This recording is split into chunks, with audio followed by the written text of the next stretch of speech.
ముళ్ళుతోటే తీయాలి అనుకున్నారో లేకుంటే సక్క రీతితో చెప్తే ఇంటలేరు అనుకున్నారో గాని ఈ రైతన్నలు మాత్రం కనీ విని ఎరగని తీరుగా కనీసం అవతలని ఆలోచనలకు కూడా అంతు చిక్కని తీరులా నిరసన చేసిండ్రు. మేము ఇక్కడ పంట వేసి తప్పు చేసినాం కాబట్టి మేము రైతులు క్షమించి మార్కెట్ వాళ్లకు మా పంటను మేము తీసుకెళ్తున్నాం. గవర్నమెంట్ కు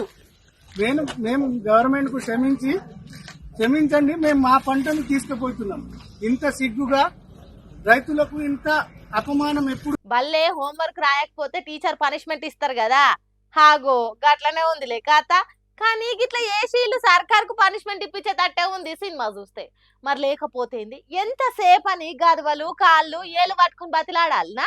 పండ్లు కావాలంటే అందరు కళ్ళలో పడాలి, అట్లా కావాలంటే గిట్లా చెయ్యాలి. ఆదిలాబాద్ జిల్లా బేల మార్కెట్ లా నెల గడుస్తుందంట ఈ అన్నలు పంట తెచ్చి పడిగాపులు గాయబట్టి. ఇక సోయా పంటను కోరనీకే సర్కారోళ్ళు ఈగరారు ఆగరారు.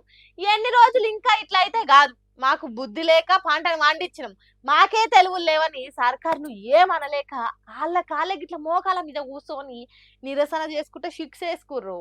మరి సర్కారును గింత మ్యాస్ ర్యాగింగ్ చేస్తే వైరల్ కాకుండా ఆగుతారా? సోషల్ మీడియాలో గిరికలు కొడుతున్నారు ఈ రైతన్నలు. మరి ఏం చేస్తాం, గట్టిగా అడుగుదామన్నా చెయ్యి గుర్తోళ్ళు చేతుల లేకుండా అయినరు. పీటెక్ పెట్టుకొని ఎదురు చూసినట్టుంది తప్ప పంట కొన్న పాపన పోతలేదట సర్కారు. పంట వండియనీకే యూరియా కష్టాలు, కింద పడో మీద పడో పంటను వండిస్తే కొనుక్కోమని గోసలు.